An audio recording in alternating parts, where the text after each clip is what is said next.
So let's get down to business. No, gusto ko sanang magbigay ng mga inspirational talk sa inyo ngayon. So unlike before na meron tayong ini-interview ng mga tao about their success stories, I think it's about time din na once in a while, let's go back to basics. At syempre, pag-usapan natin yung mga nararanasan natin sa buhay and kung paano natin nakukope at kung paano tayo ah, nagiging totoo sa ating sarili sa buhay natin. Yan. So ito, i-Englishin ko muna kayo. Tapos, tatagalugin natin afterwards. Okay.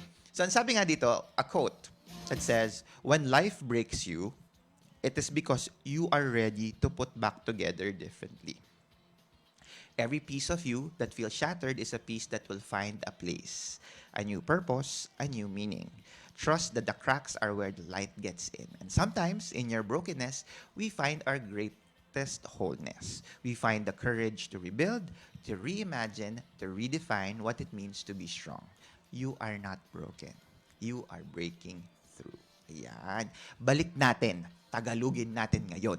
Yan. Tatagalugin natin. Tapos, let me break it down to you na parang, gusto mo yung tumatayo ako. Ayan. Na pag-usapan natin kung anong mga ibig sabihin nito based from experience and based from paano natin ito maiintindihan. So, ang sinasabi dito, na kung ang buhay ay tinetesting ka ngayon. No? At sinisira ka ngayon. Meaning, pag sinabi natin sinisira is parang, it breaks you, di ba? Ibig sabihin lang yon is, nire-ready ka lang niya para ma-put back together. Imagine nyo na lang siguro, a good example of this is Humpty Dumpty. Kaya si Humpty Dumpty, di ba? Lagi, nasa edge lang siya ng wall. Tapos, bumagsak siya. So that, siguro magandang example yon kasi parang, yun yung parang, you were broken. Nalaglag ka o nawala ka sa balance o nawala ka sa... No? Ang ibig sabihin lang nun, when you fall down o kaya kung nagkamali ka, you are being ready para mabau ulit. At makikita nyo yung every piece na natanggal sa'yo. Yung every shattered piece. Siyempre, di ba, pag, kunyari, for example yan, itlog nga. Kunyari, di ba, yung mga shell, nakikita nyo. It will find a new place, a new purpose, and a new meaning. Di ba, yung sinasabi nila. Na, ang sinasabi din dito is, siyempre, you have to trust na yung cracks na yan. Ito na lang For example na lang, ako, pag ginanon niyo yung kamay niyo sa ilaw, di ba may mga sumisiwang na ilaw? Sige nga, lahat nga kayo, gumanon nga kayo dyan. Tapos tignan nyo. Di ba pag tumapat kayo sa ilaw at ginanon niyo yung kamay niyo, di ba may mga siwang nakikita kayong ilaw? Di ba? It's just a representation of pagbuo ka, walang ilaw na pumapasok.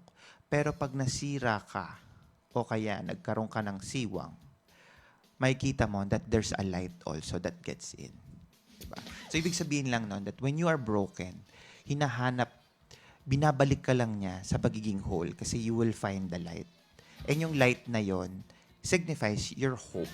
Diba? So, makikita natin yung courage natin na to rebuild, ibig sabihin, to put ourselves together again, to reimagine, to redefine what it means to be strong. At maganda tong last statement na sabi ng quote na to, that you are not broken. You are never broken. You are breaking through. Kasi ibig sabihin nun, when you're breaking through, nasira ka man, merong pag-asang parating kasi may ilaw na parating nakikita mo. Meron bang nakarelate dyan? If may nakarelate sa mga sinabi ko ngayon, all you have to do is just comment down below and let me know kung ano yung mga naisip nyo na ibig sabihin nito sa inyo. No? At mga, yon ang linaw. Ayan. Sabi na. Ayan. So, kung ano yung napulot nyo sa akin, ano yung napulot nyo sa akin dito sa aking words of wisdom for today. Kasi actually, itong episode natin today, gusto ko siyang maging very interactive sa inyo. Gusto kong malaman din yung thoughts nyo about itong mga pinopost ko ngayon na mga questions o kaya pinopost ko sa inyo ng mga quotes. No? I'm all about inspiring you guys to be better at what you do and to find your meaning for yourselves. Kaya hanapin nyo yan. Ano ang ibig sabihin sa inyo nito? I mean, sige, i-comment nyo na ngayon. Gusto kong malaman kung ano yung mga nasa isip nyo ngayon based from what I said. That you are never broken. You are breaking through. Yun. At sa amin ni Janice Arlos, no, tama, ito, mga examples lang to ng mga sinabi ng ating mga ka-team tagumpay dyan. Tama po, direct. Yung akala mo lagi ka na lang sa dilim. Pero yung alam mo, may liwanag pala na naghihintay sa'yo. Yes. Always believe in the light. Huwag ka lang sasama sa liwanag. Believe in the light. That the light represents hope. Pag-asa na you are never broken. Na parang if you fall down, you can always move up. Yan. And I always believe in that. No?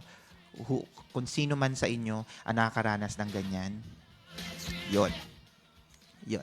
Meron tayo yatang question, phone-in question. Let's see, ano kaya ang question na to? Yan. Babasahin natin to. Ginagather lang. Ayan. Ayan. Pero kayo, sige nga, ano pang mga, nyo dyan? Mga thoughts nyo about ito sa sinabi natin. Meron akong 3 thoughts ngayon. What do you do when you are broken? That's a good question. Simple, di ba? Anong gagawin mo pag na-broken ka? O well, ang hirap kasi sabihin pag nasira ka. Parang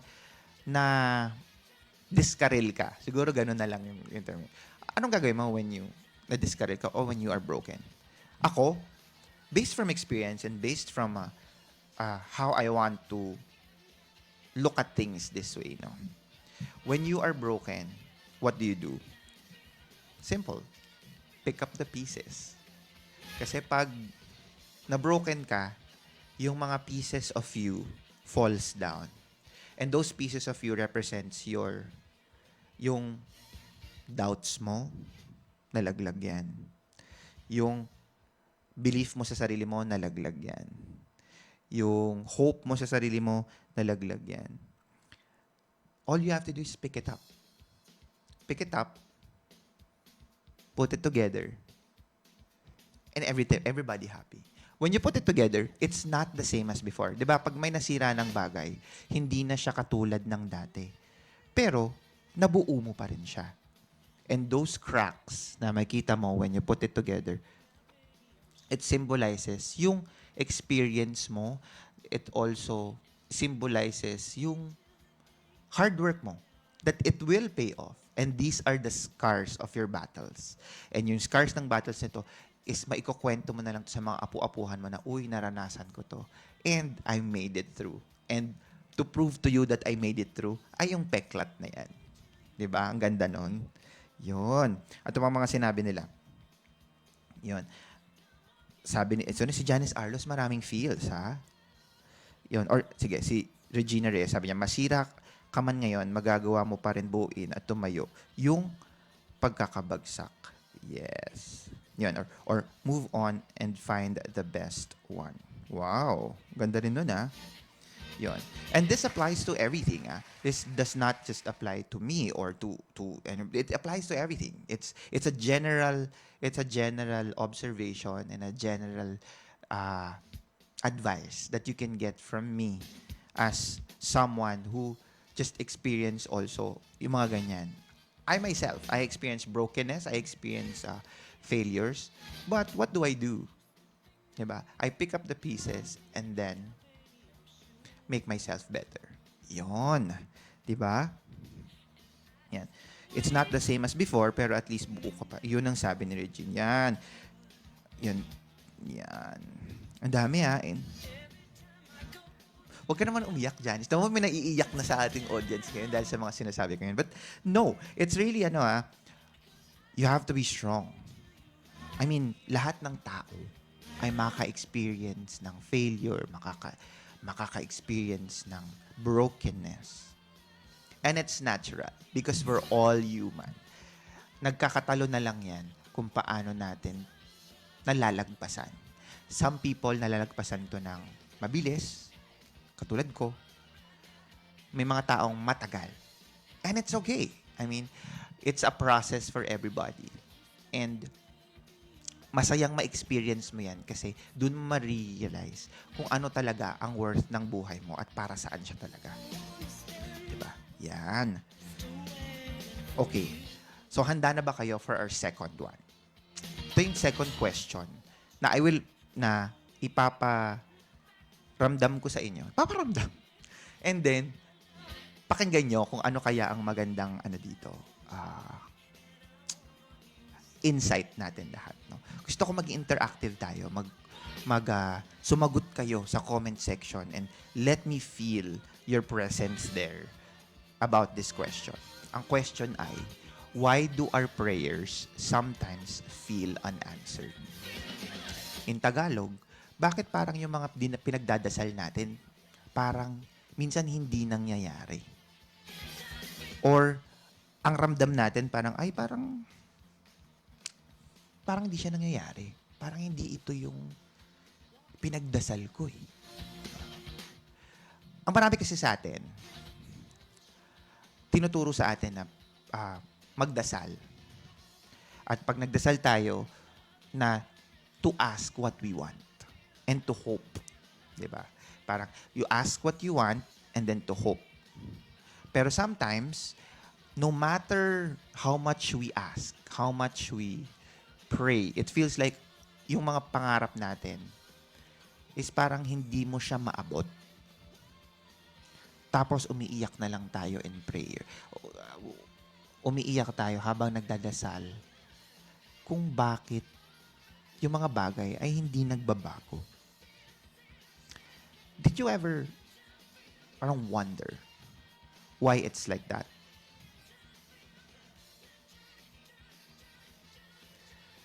Yan. Minsan katulad niyan, may kanta nga ako. Nakikinig kaya ang Diyos? Nakikinig kaya siya sa mga prayers natin? O natutulog? Katulad ni Tito Gary V. Sabi niya, natutulog ba ang Diyos? But the truth is, there's more to believing than just saying a prayer or hoping for the best. Ano ibig sabihin? Balikan natin yung sinabi niya. There's more to believing than just saying a prayer or hoping for the best. In Tagalog, meron pang masigit sa paniniwala na mangyayari siya. And hoping na mangyari siya. Yon. Sabi nga sa Bible, sa Mark 11 verse 14, whatever you ask for in prayer, believe that you have received it and it will be yours. Pero ano ba talagang ibig sabihin ng paniniwala? To believe. Yan. Ano ibig sabihin ng to believe? Ba? Si Neville Goddard, in-explain niya that to truly believe is to assume the feeling of your wish fulfilled. Ibig sabihin, pag naniniwala kang matutupad yung pinagdadasal mo, kailangan, ito yung word, assume. I-assume mo na nangyari na siya. Hindi, parang ang sinasabi dyan, hindi naman ibig sabihin na parang ina-affirm mo na o nakikita mo na kung nangyayari. It's really stepping into your emotions, yung mindset mo. Important, the attitude na nando na siya. It is becoming the person who already has what you're praying for. Ibig sabihin nito, pag nagdadasal ka, believe that you've received it already. And then assume na sa'yo na siya at maging thankful ka. And also, parang i-assume mo na, uy, akin na to. But when you assume that it's already yours, you have to believe it's yours. Hold on to it. Yun. Sabi nga, meron nga tong philosopher, si Epictetus, sabi niya, first say to yourself what you would be. Sabihin mo muna sa sarili mo, what you would be, and then do what you have to do when we align our thoughts and actions with what we desire. Kailangan may actions din. No? So it's not just about desiring. No? Ibig sabihin, gugustuhin. Kailangan may gawa din. So, kailangan i-align natin yung thoughts natin, yung actions natin on what we desire. Pwede natin i-control. Tapos, i-control natin kung ano yung kaya natin i-control. Yan. Importante din yan. Yung kailangan, alam mo kung ano yung kaya mong i-control at yung hindi mo kayang kontrolin. Diba? Pero ano ba ang kaya natin i-control? Alam niyo ba kung ano yung dalawang bagay na yon? May hula ba kayo? Baka may hula kayo kung ano yung dalawang yon.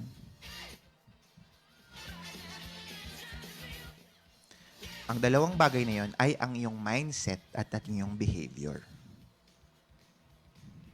Do you believe? Do you believe in that? Na ang kaya mo lang mai-control is your mindset and your behavior. Tama, di ba? So when you dream or when you pray for something, iset mo na yung mind mo na ito ang gusto ko. And then, kailangan you must behave as if you already have it. At, yon. So the next time na magdadasal kayo, don't just ask. Ako, I say this in the purest heart. You don't just ask in prayer. Kailangan, kalakip nun, yung feelings mo na na-receive mo na siya. Kasi dun yung mangyayari yung magic na yan. Sinasabi, it's kind of like a Gen Z term, manifesting. When you manifest, it's as if you believe you already have it. Diba? I think that's where this is going. You know? So you ask, and then feel that you already have received it, and then fix your mindset and fix your behavior. Yon.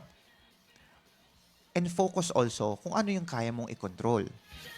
Ang kaya mong i-control is your thoughts and your actions. And that paves the way for transformation. Ganda nun. Meron ba kayong napulot dun ngayon? Sige nga, I wanna know your thoughts. Ayan. Sabi ni Jessica Joy, hala, parang nakaraan lang direct yung nanonood ako ng isang live, iniisip ko na ang interview na ang biglang may nakita ako na message request sa chat na ako lucky winners viewer. Di ko in-expect. Oo nga naman, no? Minsan hindi natin in-expect but sometimes it comes. Yan. And shout out of course, yan, kay Kong who's also watching now. Hi, Kong. Ayan. So yan, tama yan, sabi nga nila. Ako naman, may gusto akong pinagdadasal ko, sabi ko, yung para sa akin, ibigay niya. Pag hindi naman, okay lang. Tama yan. But again, believe that you've received it and it shall be yours. Yan. So it's a combination of faith and it's a combination of behavior. Nako. Yan. Sige nga, meron ditong phone-in question. Sabi direct. Yan. Sige nga. Ano sabi? Okay. I think, babaliktarin ko tong tanong. Ang sabi kasi dito is, share a personal experience where your prayers were not answered. Maybe I guess yun yung doon. No? Were not answered. Yan. Siguro ako, sige, example ko na lang. Sa buhay ko, nung nagsa-start ako dito sa career ko, ang una kong gusto talaga ay maging singer. Gusto ko talagang maging singer. Tinatawanan nila ako. gusto ko talagang maging singer. High school pa lang ako, gusto kong maging singer. At ang main goal ko talaga doon is, maging singer, to be a recording artist, to be ganyan. And then, yun yung pinagpipray ko, lagi kong pinagpipray. And then, syempre, minamatch ko siya with action. So, yung action na yun, ang ginagawa ko is, nag-audition ako sa maraming contest. Nako, dati, laman ako ng mga TV shows. lahat yan na pagdaanan ko. As in,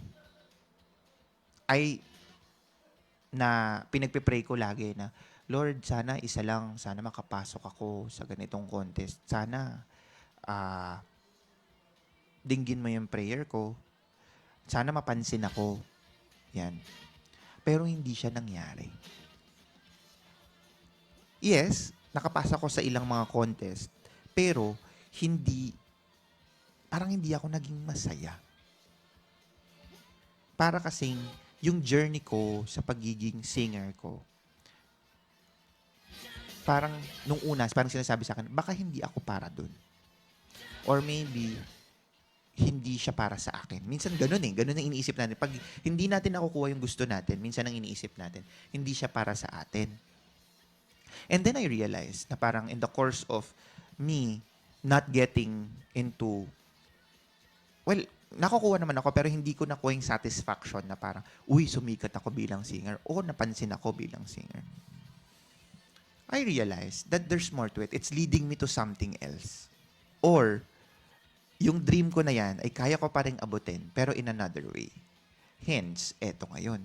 Naging director ako ng concerts, naging director ako ng events, naging director ng ganyan. And it's the closest thing I could get to being a singer. Pero hindi ibig sabihin nun, tumitigil na ako. Actually, sa totoo nga, mamaya ako sabihin sa inyo. So, ginawa ko pa din. Nagdi-dream pa din ako maging singer. But in the meantime, I had a second love, which is directing. At doon, nilid ako ni Lord. Tapos nakita ko yung katulad ng sinasabi kanina na parang, you prayed for it, pero hinanda mo rin yung utak mo at hinanda mo rin yung behavior mo na, oh, maybe this is leading somewhere. Ito siguro yung plano sa akin. Pero hindi ibig sabihin nun, i-give up ko na yung dream ko. Kasi ngayon, that I'm a director now, and I get to do the things that I want to do, maybe I could go back to singing. Hence, kaya tingnan nyo ngayon, nag-homeoke sessions ako. Kumakanta pa rin ako. And guys, dahil nga, alam ko na, tas nami-meet ko yung mga idols ko because of the things that I do. Tapos, ngayon nga, before the end of the year, malay nyo, dito ko rin i-launch na magkakaroon ako ng sarili kong kanta. O, di ba? So, nakita niyo yung journey ko na hindi ko man nakuha yung mga gusto kong gawin nung bata pa ako. It will still lead me to where my heart is. And yung where my heart is yung ito, nakausap kayo, nakapag-entertain ako. And it's more than singing. It's more than performing. It's more than being directing. And I'm so blessed because ang word na pumapasok sa akin ngayon is I get to inspire. Yun ang maganda. Yun. May nakuha ba kayo sa akin? Nako, tignan nga natin. Nako, gusto kong marinig kung ano yung mga na nakukuha nyo sa akin so far. No? Lagi ko lang nakita parang ang lalim ng mga words ko. E di, babawan natin. Ayan. Nakaka-inspired. Love it. Sabi niya, ganyan. Yan. Yun ha. Sa mga nanonood, uy, guys, don't forget, i-share natin tong stream na to. Let's make this a big community of inspiring people na to succeed in life. I mean, I think that's the purpose itong show na to. And maybe ito rin ang purpose naming dalawa ni Melanie Zambrano to basically inspire you guys to do better in life and to be better in life. And we pray that you reach your goals talaga. Yan. So yan, handa na ba kayo sa aking pangatlo?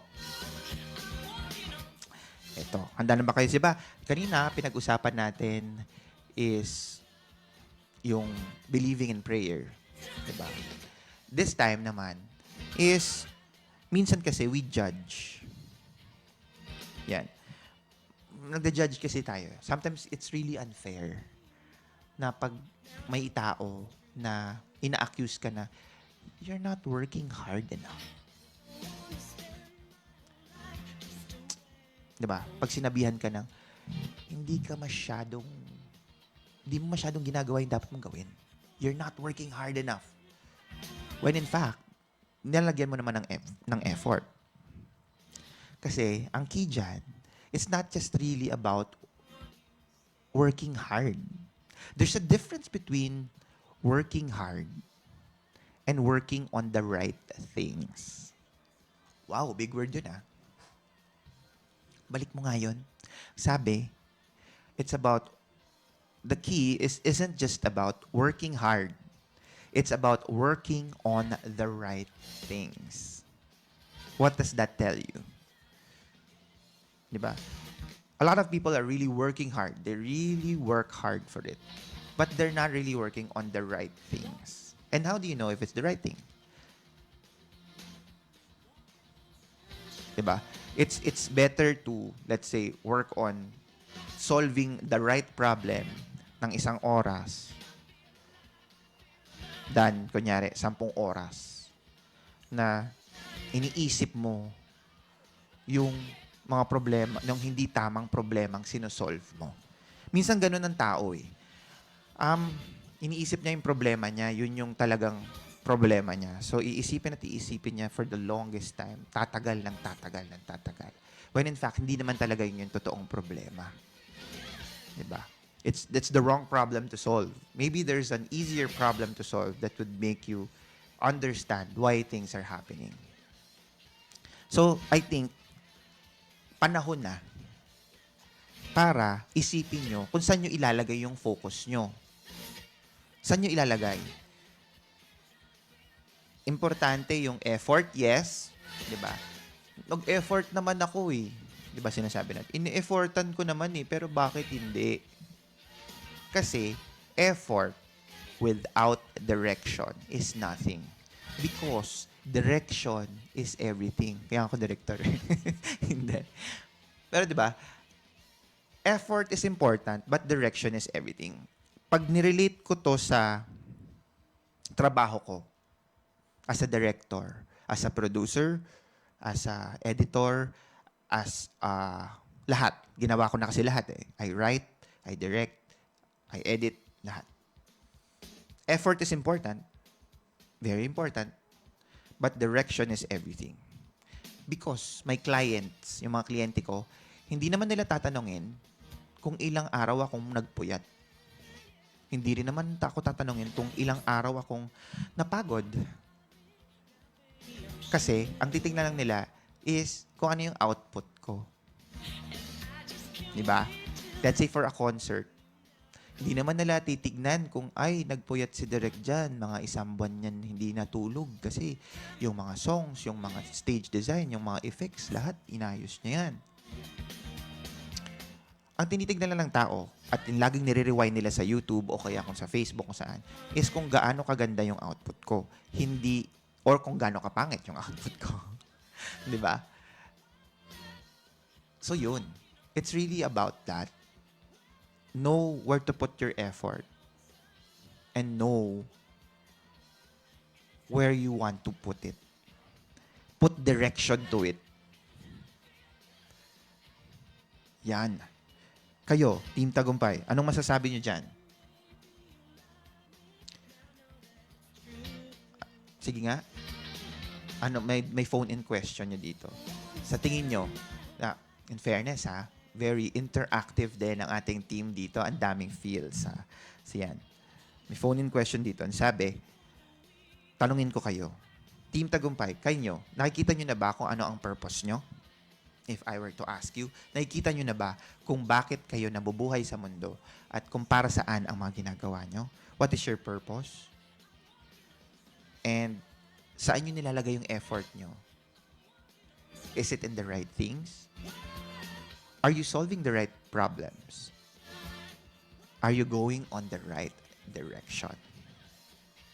Because after all, it's all about keyword, purpose. P-U-R-P-O-S-E. Yan. What can you say, Team Tagumpay? Para akong ano dito na parang naghihintay ako ng... Ayan. So I hope you guys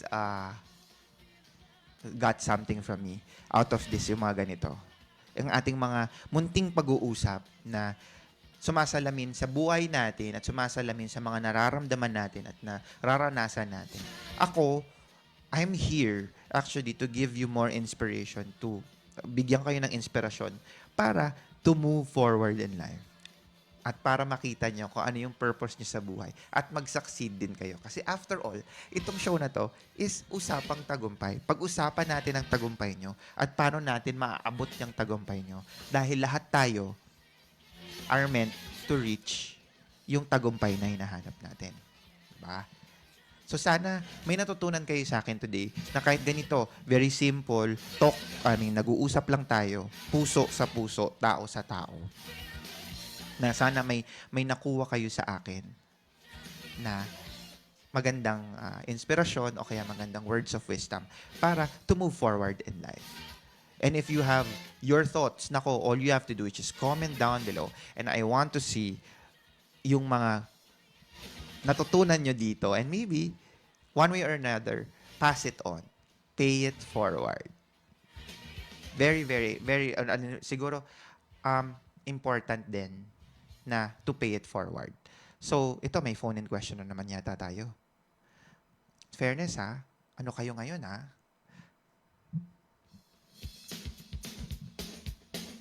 Yan. Is success part of your purpose?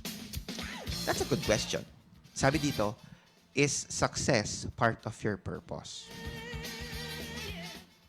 It depends kung ano yung purpose mo ng success. Or ano yung, katulad dito sa usapang tagumpay, di ba? Lagi namin tinatanong dito, ano ang success para sa'yo? Para saan ang success para sa'yo? So, ang tanong ngayon sa akin is success part of your purpose? Ako, more than success is my purpose, it's really finding purpose. When you find your purpose, then I guess you're on the road to success. It's giving you that direction towards success when you found your purpose. Ako, as of the moment, ang purpose ko is to inspire people because of my platforms, to provide opportunities for people because I know how it is not to have opportunities. Kasi during my time, ako lang talaga ang gumagawa ng paraan. Pero dahil sa kung ano na yung meron ako ngayon because of the experience, connections, and hindi ko sinasabing I'm the biggest connection so far. But kung ano na yung meron ako ngayon, I'm willing to share to everybody and to those who need it. Dahil I know how it feels not to be on the right track. And I want you, kayo mga ka-Team Tagumpay, I want you guys to succeed. And I hope you guys enjoyed this talk so far. Sana marami kayong natutunan ngayong hapong ito. At hindi ko rin akalain sa isang oras na ganito ay makakapagsalita ako ng mga ganitong mga purpose sa inyo. Some of you, di ba, nakikita ko na sa comment section, and most of you, ang purpose nyo ay pamilya nyo. Correct? Ang purpose nyo is para mataguyod ang pamilya nyo, para maging maayos ang pamilya nyo, at para maging masaya ang pamilya nyo. And that's well and good. Some people, ang purpose nila is to succeed in life, their own personal lives. And that's also good. And some people, ang thinking nila is to be an instrument for other people. And that's also good. Walang tama o maling sagot doon. Yan. And all you have to do is to find your purpose, find your passion, and think where that productivity leads you. And that really is direct talk. Ayan.